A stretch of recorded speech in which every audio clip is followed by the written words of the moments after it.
Thank you kindly for joining us live in our downtown Charlottesville studio in the Macklin building. Our audience, every social media platform known to mankind. Today's show presented by Scott Wagner of Scott Wagner Integrated Medicine. Who's got your back? Dr. Wagner's got your back. Dr. Wagner's team changing people's lives at Scott Wagner Integrated Medicine. This show is interactive. You, the viewer and listener, can shape the discussion by offering your thoughts and comments in the comment field, and we will relay them live on air. Judah Wickhauer's our director. It's really become a key part of the show. We thank Judah for that. Topics today we will cover: the Fifeville killer has been arrested. The Fifeville killer has been arrested. We'll give you some reaction on the Fifeville killer now behind bars. Unfortunately, this killer previously was in jail and had his sentence reduced. So a lot of folks that are in the criminal justice reform camp, and there's no doubt that a lot of our criminal justice system should be reformed. But in this particular circumstance, it works against the reform narrative because Tadishi Demetrius Keys, a 38-year-old, had a pretty significant history of violence, especially as it pertained to guns, drugs, and gangs. We'll give you an update on that, and then Judah Wickhauer and I will offer some reaction to the Fifeville killer behind bars, the reaction to Skeeter Smith and his family, and the reaction to what's next for the community, and of course, some reaction on Michael Kachis and the Charlottesville Police Department. His first big arrest here, right?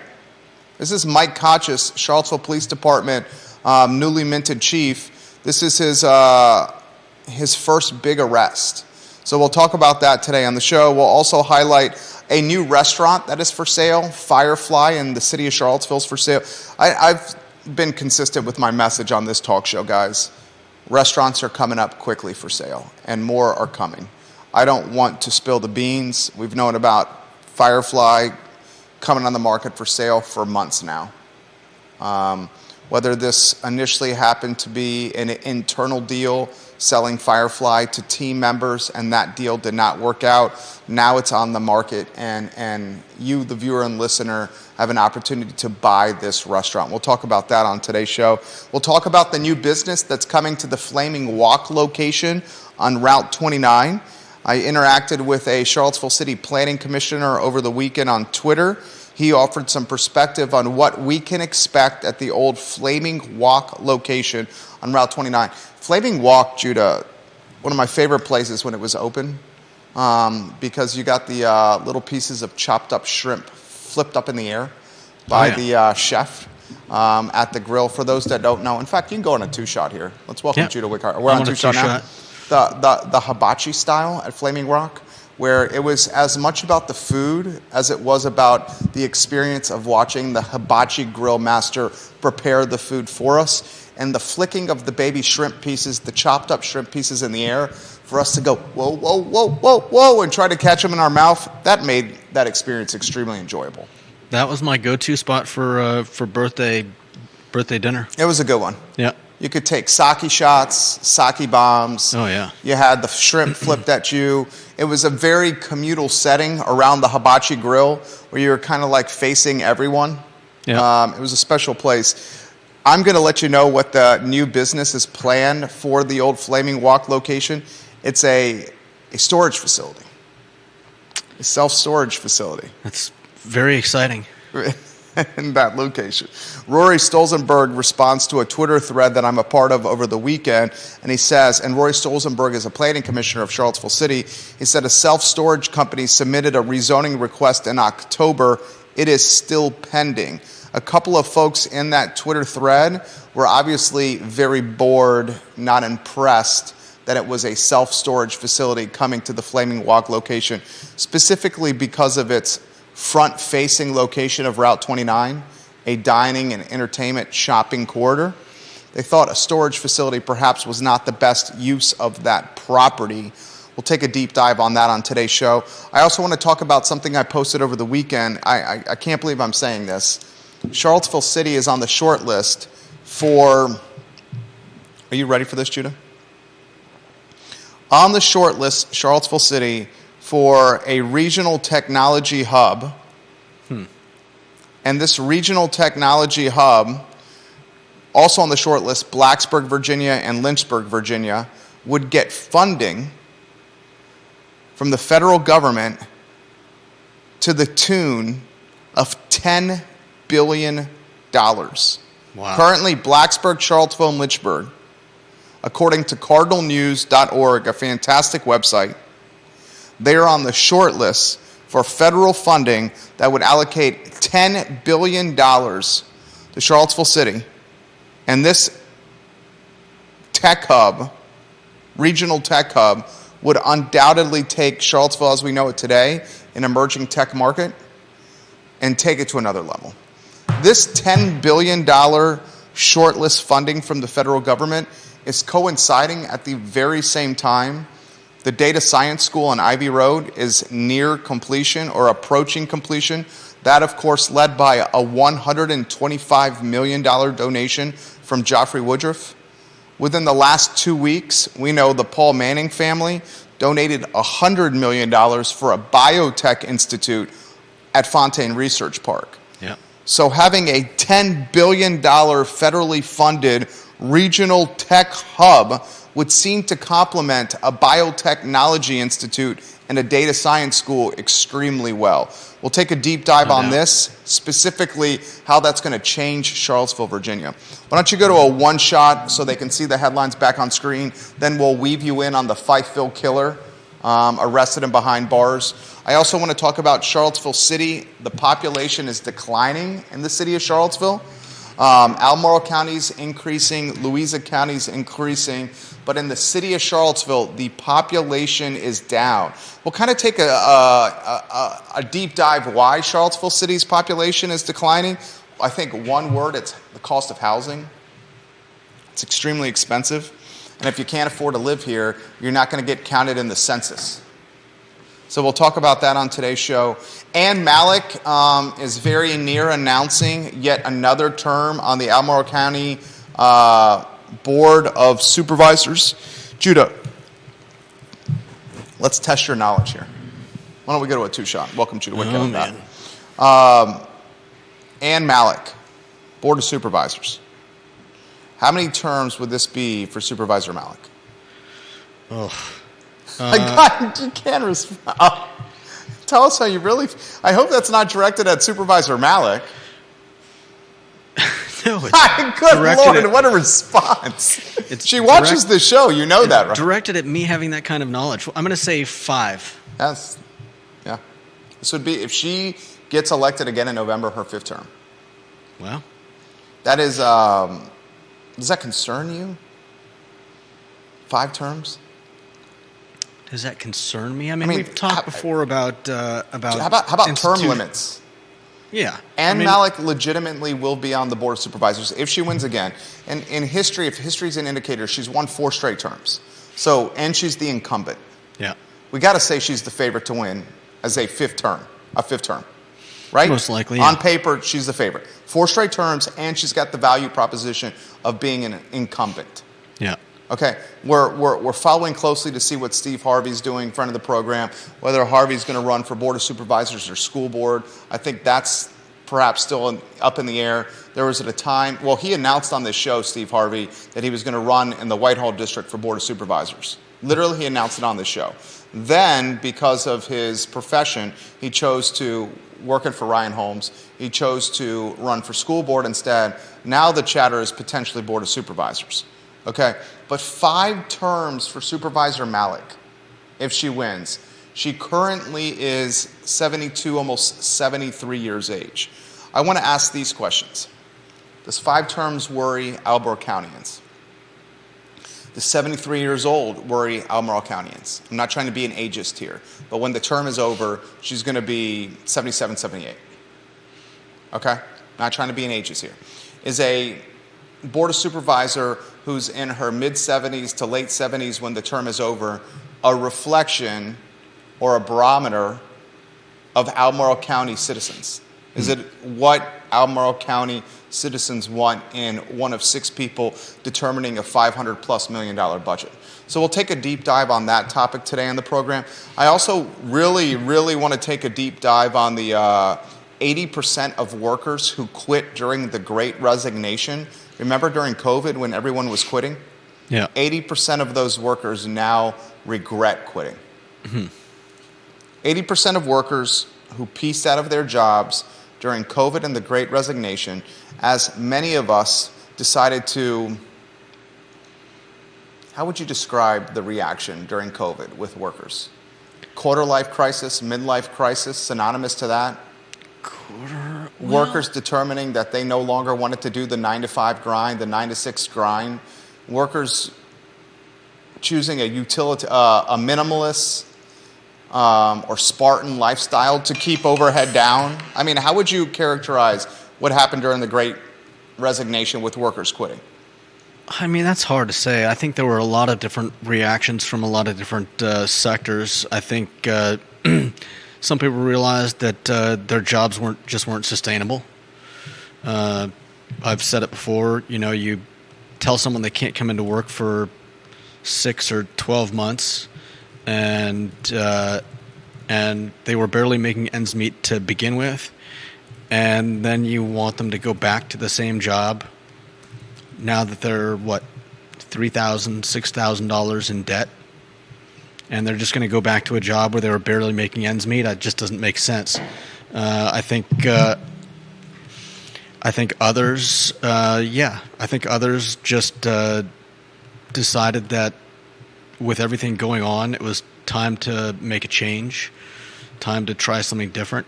And yeah, I'm sure there were other people that just didn't like their jobs, and this seemed like a good enough time, a good a time as any.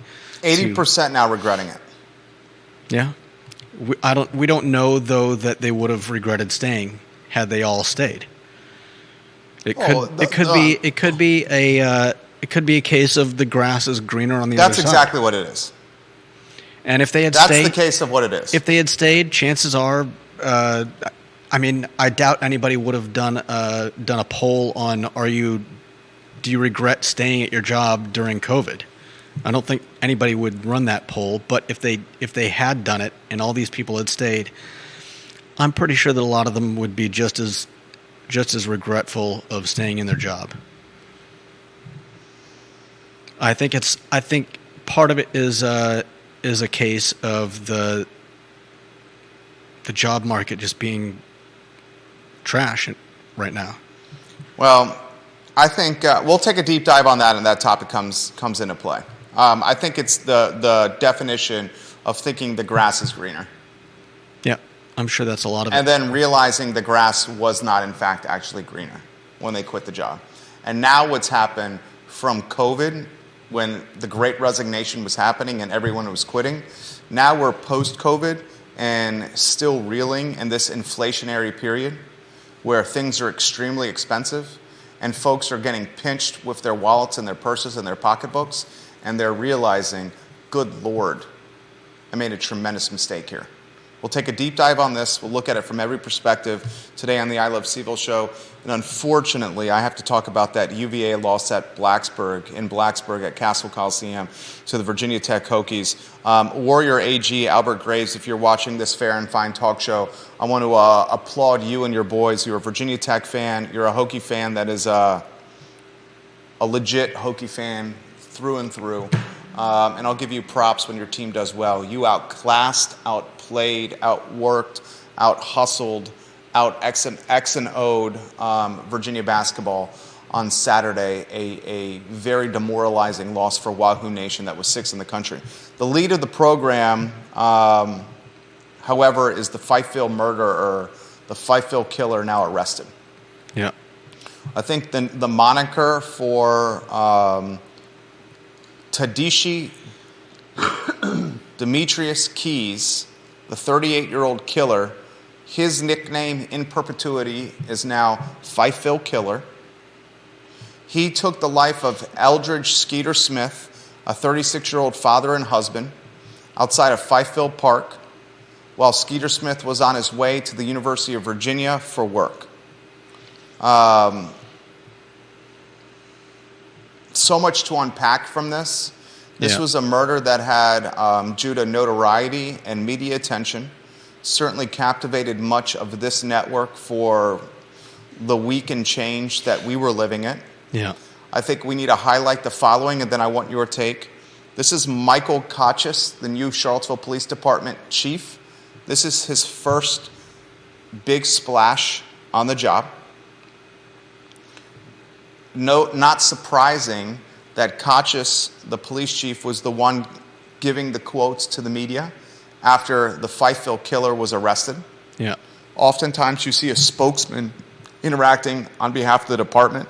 For his first big splash, Kochis spoke on the record.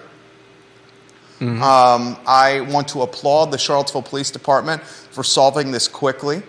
Definitely. Kochis asked the community for help because he felt that someone in the community knew what was going on, and he even indicated that Skeeter Smith knew who killed him. Yeah.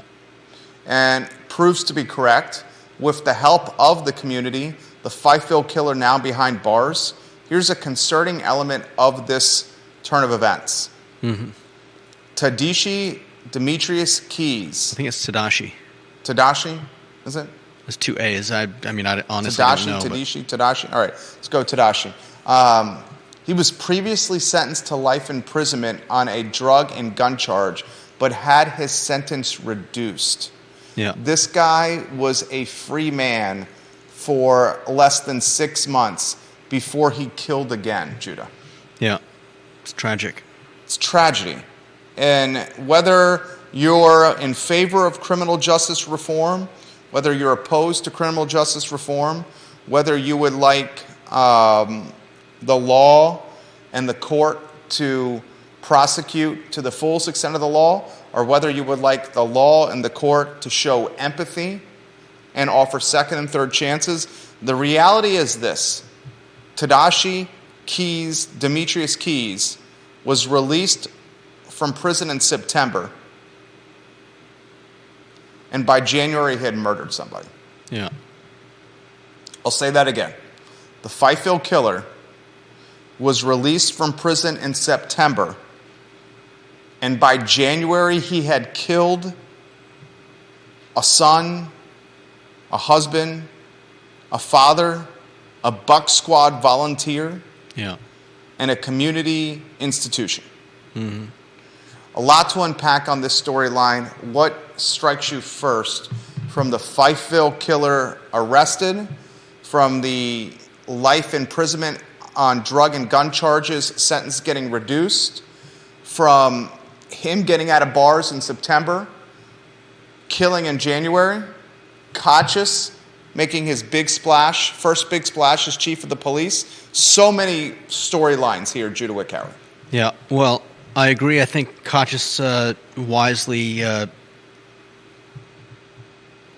caught this guy quickly, made a statement about it, shows he's working and working hard. I think as sad as it is, I don't necessarily think that them releasing him was the wrong thing to do. I think there's been a lot of inequity, injustice in our country, and I think them trying to make amends, I guess, in a way, or make things more equitable, I think is overall a good thing. In this case, it turned out tragically, but there's no way they could have known that that this was going to happen. I think maybe it speaks more to what we should be, what we should be doing to help our inmates to be better, rehabilitate, assimilate themselves back into society, see ways that we can truly help them improve as men and women, change lives in their course of action, their decision making. Basically, rehabilitation is what we're talking about here. Yeah, helping them prepare for life outside of prison, helping them get jobs. I mean, I think that's what ultimately will keep men and women like this from ending up back in prison. But yeah, I think that the judge made. You're saying it's impossible to hold the judge accountable. He couldn't see into the future by reducing the sentence. This is not an indication that criminal justice reform is going poorly. It is one example, and oftentimes how we say with police departments, in a police department, there are bad apples, but those bad apples do not reflect on the entire department. They are anomalies. They are not the norm. That's what you're alluding to, right? Yeah, more or less. I mean, I think we definitely have to be careful when we decide to start letting people out of prison willy-nilly. But in this case, I mean, the what was it? The judge, I believe, felt that at 18 he was a little young to be charged for, to be sent to prison for life. And maybe he was right, but in this case, it turned out badly, and I don't think that's a judgment on the decision to set the man free. Fair comment right there from Judah Wickower. Well said. On September 21, 2004, the Fifeville killer was sentenced to life imprisonment plus 120 months after he was found guilty for conspiracy to distribute 50 grams or more of cocaine and possession and use of a firearm during and in relation to a drug trafficking crime. That according to the Daily Progress. Here's the question that we have left to answer, at least my primary question that is unanswered. Kachis, the police chief, told us, the community, that he believed Skeeter Smith knew his killer. Right? Yeah. He said that. We have not heard from Kachis or the police department what the motive was for this murder. No, we haven't. We do not know the motive. I feel we deserve as a community to know what the motive was. If you're telling us prior to the arrest that Skeeter Smith likely knew his killer, that is a gateway to the topic of motive. Now, since the arrest, we have not heard any more details on how Skeeter Smith and the Fifeville killer knew each other. That's motive. What is the motive behind this murder? Why did someone who was released from jail in September of 2022 kill someone in January of 2023? Motive. What are the ties here? Mm-hmm. That's what we should be asking. I think that's the last question to ask. Motive. What motivated the Fifeville killer to take someone's life? I think sometimes motives are opaque until a case gets taken to court and hopefully some of the answers come out. Jason Howard, the king of Rio Road, Jerry and Judah. So was there a risk assessment made of this particular individual before his release? Or once the law was changed regarding crack versus powder cocaine sentencing disparities, was that the only thing considered before sentence reduction? Well, here in the age was a primary consideration. Yeah, here in the Daily Progress article, it says in his decision to reduce Keyes' sentence, Judge Moon referenced Keyes' young age at the time of the original crime, the fact that Keyes was present for but not guilty of murder, as well as the 2010 passing of the Fair Sentencing Act, which reduced sentencing disparities between cocaine and crack cocaine offenses, which were widely criticized for producing racially disproportionate sentencing outcomes. And I don't think I can fault the judge on any of those. Yeah, I mean the guy. Look, the benefit of hindsight, decision making with the benefit of the hindsight is easy. Yeah. I mean, Matt Daring is watching the program. He calls it Monday morning quarterbacking. That's essentially what we're doing, Monday morning quarterbacking. But the reality is an 18-year-old got sentenced to life in prison because he was tied with a gang. In the story, they called the gang by name. I think it was Estes Inc. Estes Streak Inc. If you put in Google Maps Estes Street, Estes Street, you'll see this was literally right around the corner of where the murder happened. Estes Street, I want you to, is it too much to see if you can get Estes Street on Google Maps with a red circle around it? How long does that usually take? If it's too long, I totally understand. No, it won't take me long. I just have to get on my other computer. Okay, Estes Street. I'm going to put Estes you on a Street, one shot for a second. What's that? Okay, one shot. Estes Street is parallel to Knoll Street. Estes Street is literally across from, like, in the shadows of Corner with the K restaurant. Estes Street is parallel with West Main Street. Estes Street is behind that hotel at the corner of West Main and 10th, or West Main and Roosevelt Brown. You know, the Hampton Inn? The Hampton by Hilton? Estes Street's right behind that. And in 2004, when Keyes was sentenced to life in jail for his ties to this gang, Estes Street Inc., he was 18 years old. Okay? You would think that empathy is warranted for potentially an 18-year-old. Still, it leaves you scratching your head. I'd love your perspective here. Maybe what we do is we save that map for tomorrow because I think you're offering valuable perspective. I should have asked before the show started about the map. That's okay. I didn't mean to do I it can on work the fly. on it here, too. I just need to get my computer turned on. We know, though, that folks that are against criminal justice reform, and we have one of the folks that is the biggest proponent, biggest man, and one of the people that is biggest in favor of criminal justice reform is Jim Hingley, who routinely watches this program. He's the Commonwealth's attorney for Albemarle County. Yeah. Not only does he routinely watch the program, he sends comments and messages during the show about commentary that we're offering during the show.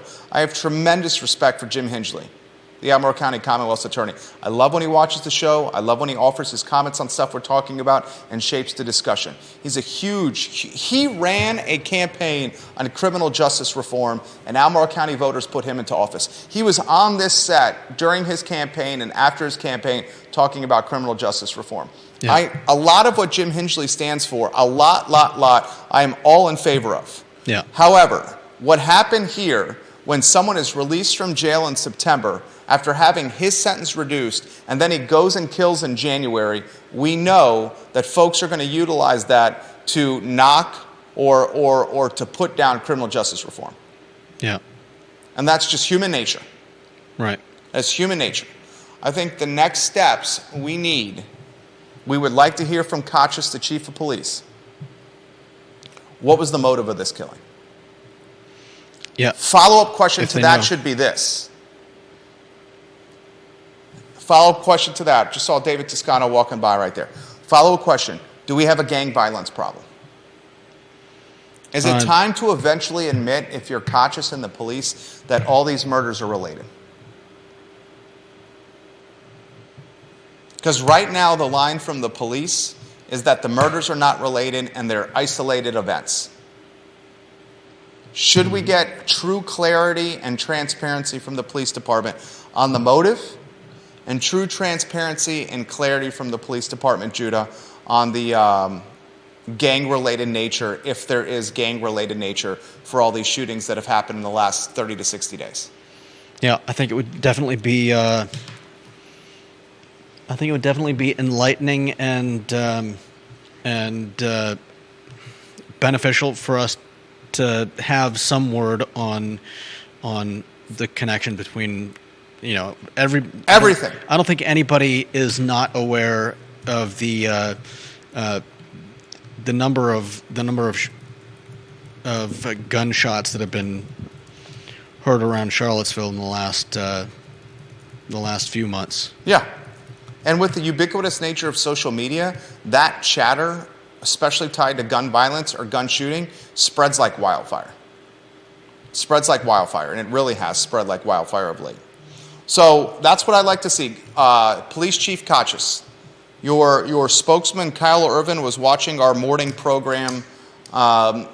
You guys routinely listen to this show. Police Chief Kachis, I would love to have you on the show, sir.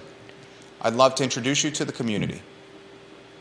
I'd love to get your feel with how your job's going so far And I would treat you with tremendous respect, Police Chief Kachis. I would not use shock jock journalism.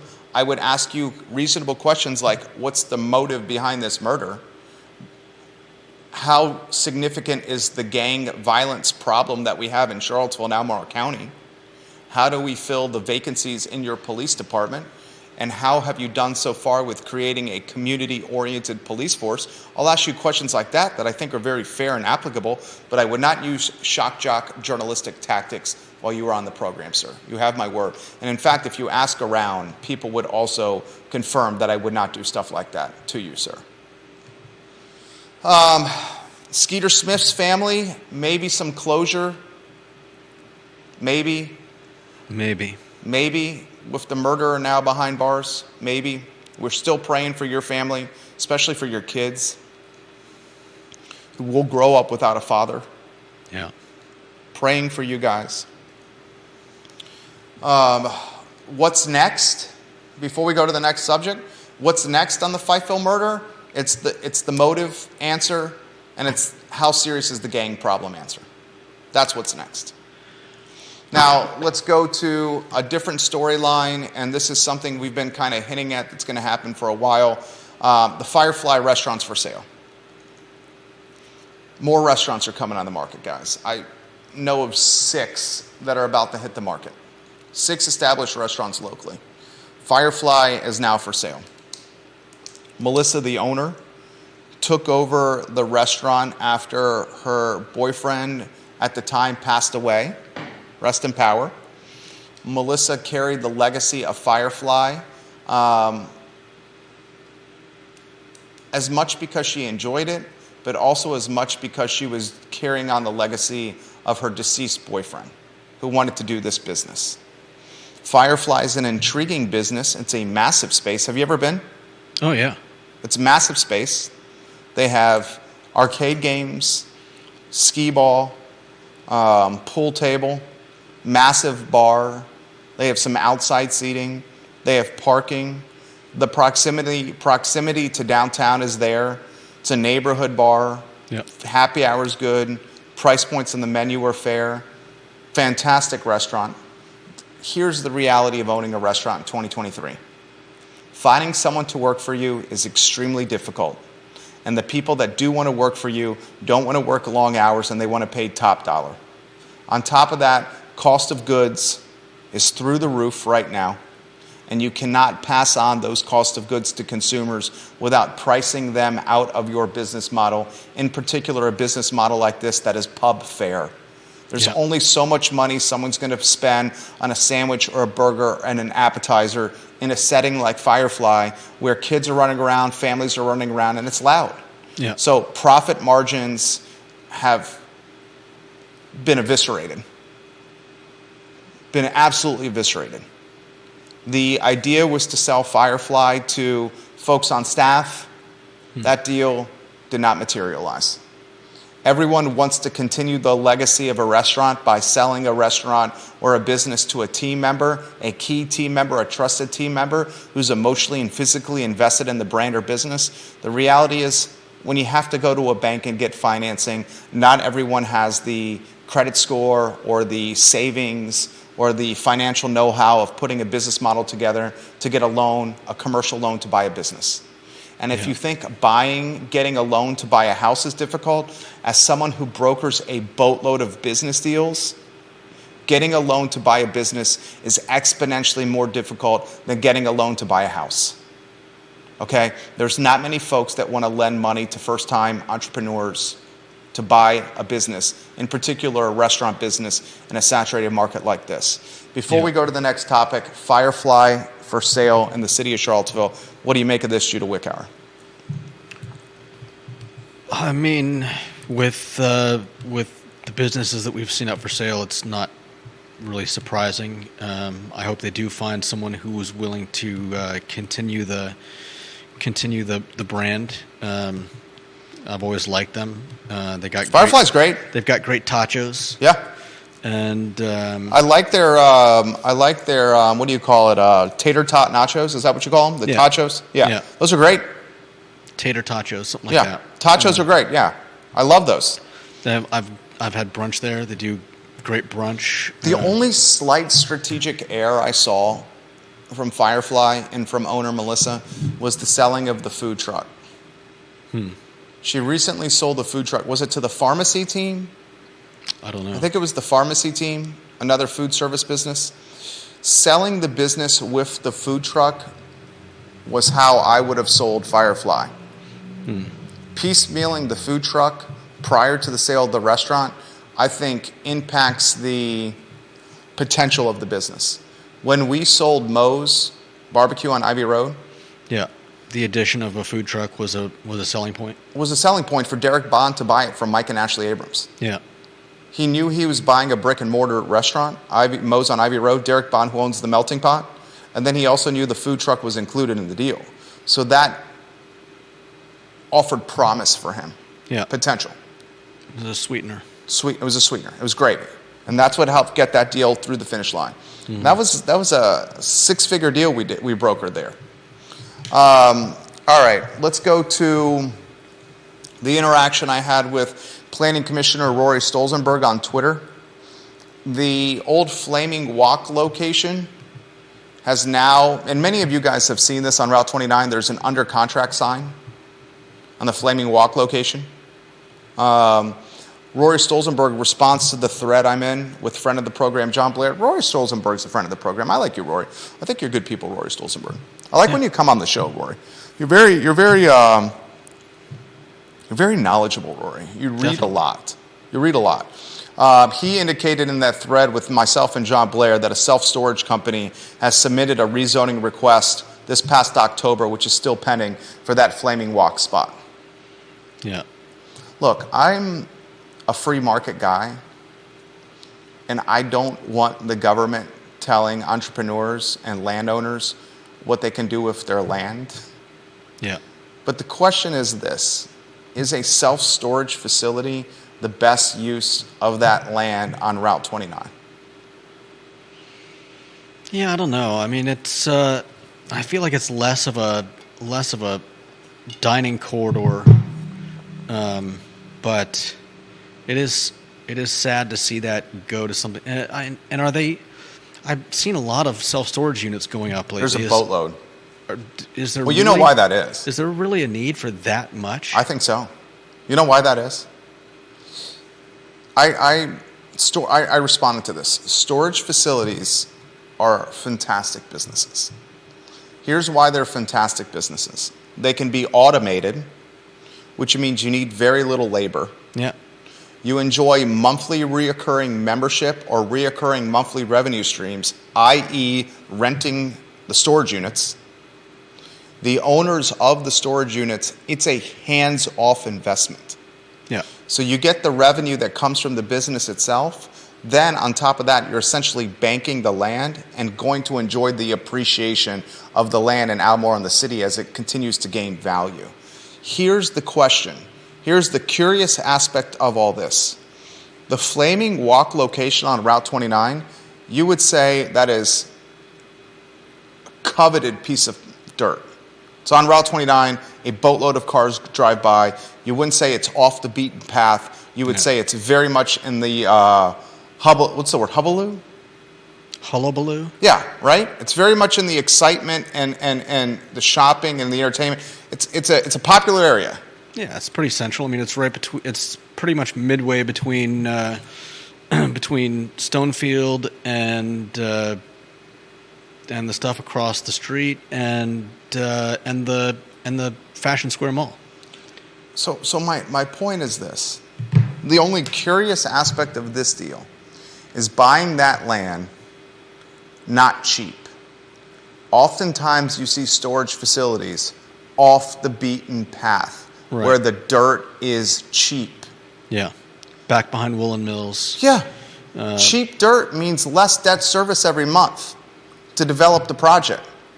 This is arguably one of the most expensive pieces of dirt if the storage facility is approved, right? It's pending right now. If the storage facility is approved, you can make a legitimate argument that of all the storage facilities in Charlottesville and Albemarle County, it may have the most expensive dirt associated with it. And people ask, is there a market for storage facilities and car washes? Everyone, are you seeing car washes left and right? I've been seeing a ton of them, right? I've been seeing people asking, where's a good car wash? Why are car washes and storage facilities springing up left and right in this area? Because we got more people coming in. There's a boatload of money in this area. There's a boatload of affluence in this area.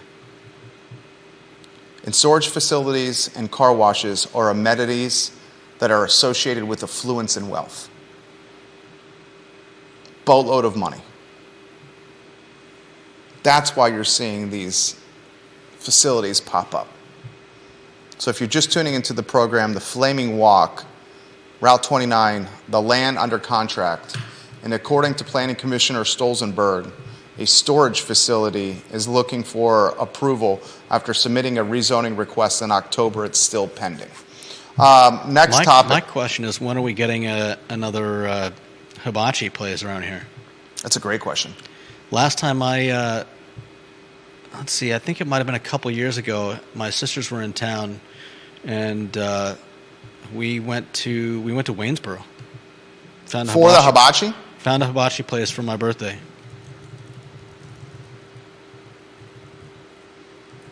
Did you catch the shrimp flipped in the air to you? Of course.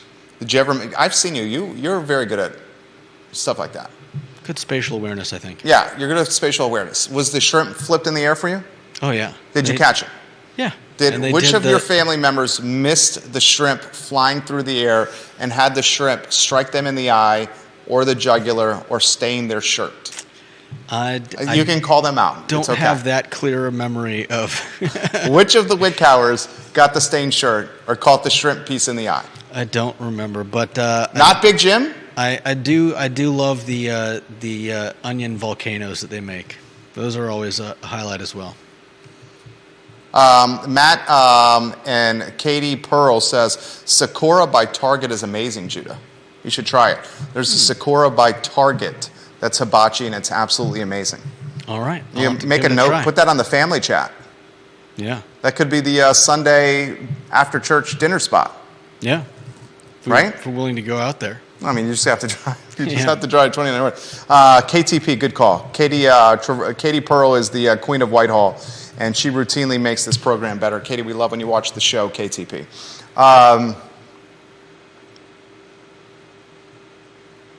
Charlottesville doesn't have hibachi city. The closest hibachi you have to go is 29 North to Target. That's interesting. I just learned something from KTP right there. Yeah. I want to make a correction. Anonymous, the I Love CVille version of Deep Throat, is sending me DMs on Twitter. So the $10 billion for the regional technology hubs is for all the hubs in totality. So if Charlottesville is awarded one of these hubs, it would be 300 to 500 million for Charlottesville. Gotcha. Not the 10 billion in totality. Thank you for that clarification. He's exactly right. I misspoke when I said that. A 10 billion in totality for these regional hubs. If Charlottesville gets it, they would get 300 to 500 million if they are awarded one of these hubs. Lynchburg and Blacksburg are also on the short list. This hub would happen. I think Charlottesville's the front runner. I've said I think CVille's the front runner for the following reasons. Charlottesville, I think, will attract workers from Richmond and Northern Virginia. The Northern Virginia and Richmond workforce has a much longer drive to Blacksburg and Lynchburg than it does Charlottesville. And a technology hub needs to attract workers from Northern Virginia and Richmond. Second, I think a regional technology hub funded by the federal government would complement very well. Some could call it vertically integrate extremely well with a data science school and with a biotech institute. Okay. Joffrey Woodruff's $125 million donation for the data science school and Paul Manning's $100 million donation for the biotech institute are literally perfect complements for a regional technology hub. Yeah. What are the fatal flaws or the collateral damage of this? The fatal flaws are where are we going to house all the new people? What's it going to do to the community? What's it going to do to home values? Where are these people going to live? how many jobs from outside the area, how many jobs in this area are filled by people from outside the area? I mean, is this another gentrifying force? Is it going to finish gentrifying the rest of CVille? There we go. If you have a biotechnology institute opening at the same time of a data science school, opening at the same time of a regional technology hub, opening at the same time that the University of Virginia just got the most applicants in UVA history for the class of 2027. Yeah. At the same time that Willow Tree is hiring from outside the area and within the area to expand its workforce. We all know science, technology, engineering, math, and this tech hub from the private market is emerging and booming. Is this further going to gentrify the area? And when will we look back 5 years from now and say, this was the time, this 12 to 18-month period, where Charlottesville truly became Silicon Valley? Yeah, I mean, we're not going to have a slow drip of these workers coming in. If they once they get these things built, they're going to need lots of people. Exactly. And somebody's got to have a plan for how they're going to fit them all in here. But is it a good plan? We don't know. Bill McChesney, watching the program, he leaves a good comment on the storage facility. He said the community self-storage facility on Rio Road behind the Putt-Putt is managed by the same person. They also rent U-Haul trucks and trailers. It's a multifaceted operation.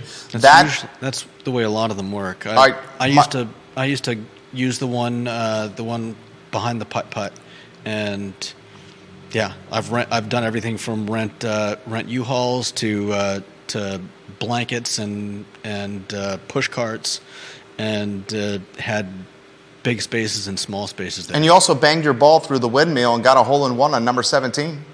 Don't forget about doing that, and then you celebrated. Yay, you celebrated. No, but he's exactly right. The mayor of McIntyre is exactly right. My wife and I and our son, before our youngest boy was born, we went and played putt-putt, and it's like a 16-year-old, 17-year-old kid at the time was managing the U-Haul, the storage facility, and the putt-putt, and he was driving from business to business all in the same parcel of land in a golf cart to manage them all. And oftentimes he's not at the window of putt-putt, so they encourage you to start play at putt-putt and then pay when you finish your round. Interestingly, those businesses, the putt-putt, the storage facility, and the U-Haul, owned by Wendell Wood's brother.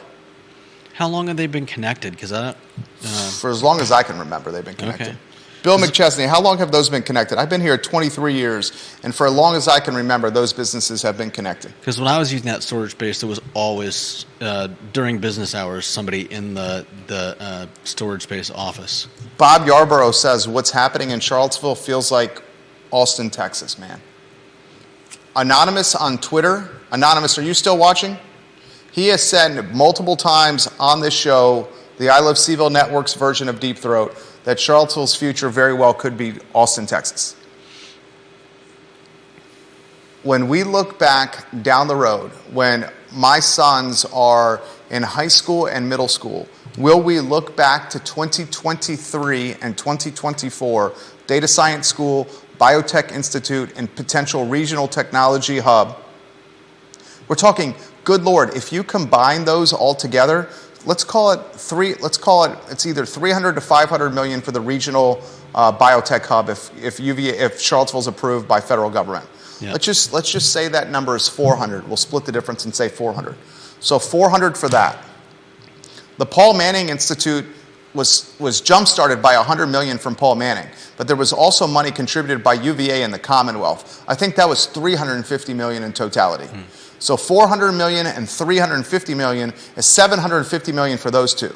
Then what Joffrey Woodruff is doing with the data science school, he donated 125 million himself. The largest donation in UVA history was that 125 million from Joffrey Woodruff for the data science school. And then he got more money from University of Virginia from that. Guys, you're talking legitimately those three projects, $1 billion roughly back of the napkin of investment for those three projects in Charlottesville. Yeah. $1 billion for those three projects in little old Charlottesville, Virginia, and the Blue Ridge Mountains. If you do not think that this is going to have massive gentrification impacts on this community, you are not reading the tea leaves correctly. Anonymous is watching. He says there are many old-timers in Austin, Texas who, if they had a time machine, would literally block the roads to stop Apple, Facebook, and Tesla from bringing offices to Austin. Not to mention blowing up the big luxury downtown projects before they topped out. And guys, Anonymous, who's watching on Twitter, lived in Austin, Texas. He lived in Austin, Texas. So Bob Yarborough, the king of Redfields on Facebook, is interacting with Anonymous on Twitter saying, we're turning into Austin, Texas. And Anonymous last year told us we were turning into Austin, Texas. He literally told us. He also talked about the zoning and how we're upzoning right now. God, we're not even talking about upzoning today. And that upzoning is becoming very much a reality in the city of Charlottesville here. Anonymous said last year, when all this stuff is upzoned, you're not going to get affordability. You're going to get expensive high-rises, apartments, and condos. And he showed us, remember the video we played of Austin that he did? Yeah. We should play that video one more time of him. Bob Yarborough, I read this live on air. Thank you for watching King of Redfields. The King of Redfields, Bob Yarborough, also indicated to us in a direct message that the Waffle House on 5th Street is being currently developed. He says, your mission, should you choose to accept it, is to discover who's going to occupy the former Waffle House on 5th Street. It looks like they're building out the interior. The Whitcowers would want to know what's going on there with your parents living on that side of town. Waffle House is being developed right now, J-Dubs. As what, though? That's what he wants to know. He hopes it's a sports bar. Carol Thorpe says, how much do you think having an unstable, incomplete city government will impact Charlottesville's chances at federal funding for the tech hub? It's a good question, Carol. I think right now, and tell me if you agree or disagree with this, I think right now the government locally is pretty stable. Would you say? I mean, there's certainly no, they're certainly all on the same side of the aisle, so yeah. I mean, certainly more stable than the Nikia Walker term. No doubt. And Nikia Walker over the weekend said she hates the daily regress on Facebook, on social media. That was in direct response to how they covered the Fifeville killer's arrest.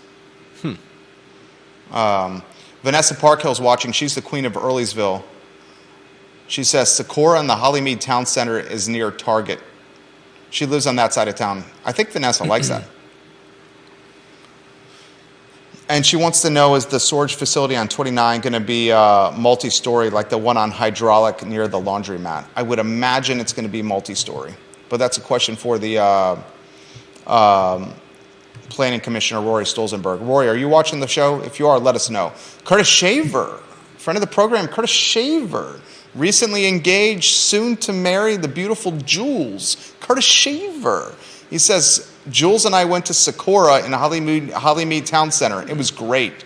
It's hibachi, and we both missed the shrimp. You didn't catch the shrimp, Curtis? Did it stain your shirt, or did it fall in that lush beard of yours? Were you pulling out shrimp of your beard, Curtis, because the shrimp fell in there, or did it fall on your shirt and stained it? Were you wearing a hat? Was it a snapback? Did it stain your hat? Did it hit your head? How did you not catch that shrimp, Curtis? You have great hand-mouth coordination. Actually, that wouldn't even be hand-mouth coordination. That would just be eye-mouth coordination, right? Yeah. Eye-mouth coordination. Or mouth-eye coordination. Mouth-eye coordination. Thank you for keeping me on point. That's why you get paid the big bucks right there. Mouth-eye coordination. Charlottesville's population is down. Louisa County is booming.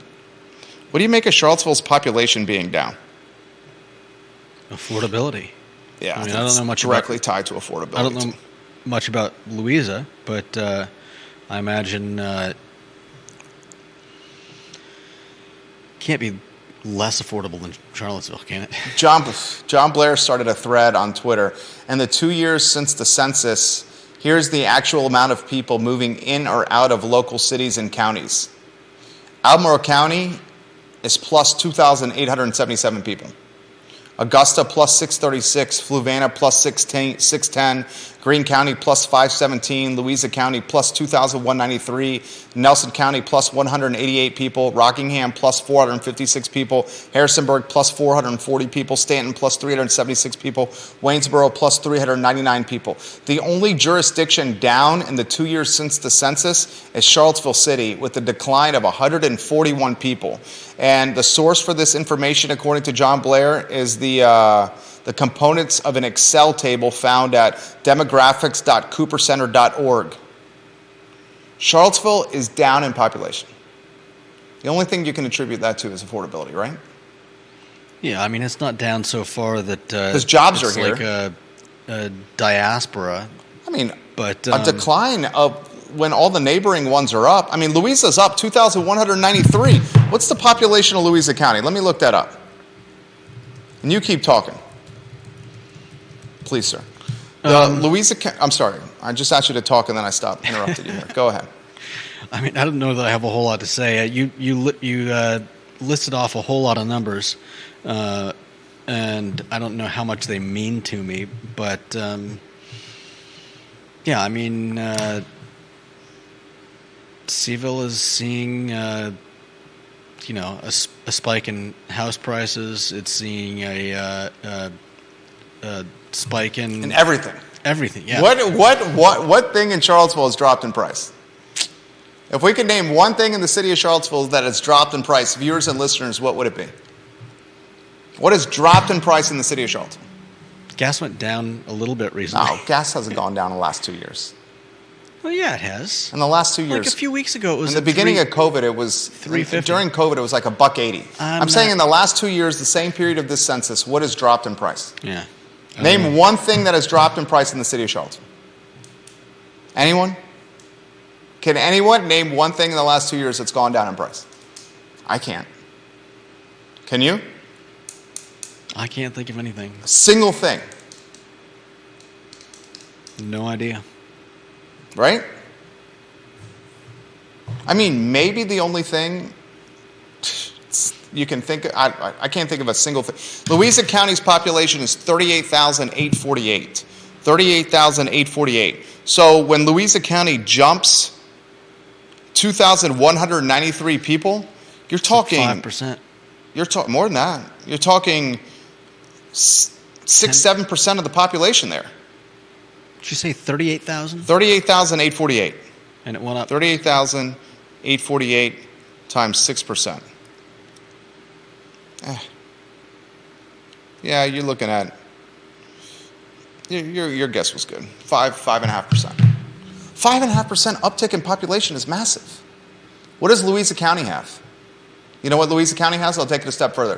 Affordability with its houses, and it put kids in schools during COVID. In COVID, Louisa County was a leader with having kids in classrooms as opposed to learning from home. They solved the bus driver issue, remember? Where they had kids on school on time and home on time, and kids were learning in classrooms and not remotely at Louisa. They were first to go on market. Yeah. Affordability and kids learning in classrooms at Louisa County. I'm sure that's massive for parents. Forget about it. Monday after a weekend, get that damn kid in school. God, we love our kids. Take this monster. Someone get this kid in school. Charlottesville's population in the last 2 years, guys, from a census standpoint, is down 141 people. All right, very quickly here, and then we got a 2 o'clock TV shoot, J-Dubs. You got 2 o'clock. We're going to be sprinting out of here. Warrior AG is watching the program. Albert Graves in Crozet. Congratulations to your Hokies for winning on Saturday in Blacksburg. You guys played a hell of a game, man. Virginia Tech, their record is not an indication of the talent they have on the roster. They've lost a lot of close basketball games. And Virginia Tech, from start to finish, controlled that ball game against Tony Bennett and the Wahoos. When Las Vegas had this as a pick'em at tip-off, it was an even line. It was very clear that this was going to be an absolute dogfight. And the Hokies came out and played. They beat the number 6 team in the country on their home floor, and their crowd rushed the court. UVA basketball continues to frustrate with these scoring droughts. I would not be surprised if Isaac McNeely gets even more minutes. He got 20-plus minutes against the Hokies. He is the best outside shooter on this team. Franklin is a streaky shooter. Vanderstash is a streaky shooter. Even Beekman and Clark can be streaky with their jump shots. McNeely is the true, pure jump shooter. I would not be surprised if he gets more minutes. Virginia basketball, tough loss against the Hokies. For the Virginia Tech fans that are watching this program, you guys played a hell of a game. And hopefully that's your best win of the season. You're going to need a few more wins like this to get into the big dance, Virginia Tech men's basketball. But that's a great springboard for you to finish the year strong. Remember, the Hokies won the ACC tournament last year to get into the big dance. Virginia Tech, do not sleep on this team. They got great guard play. Great guard play. We'll close on this, and then we'll get to your comments. Put your comments in the feed. We'll relay them live on air.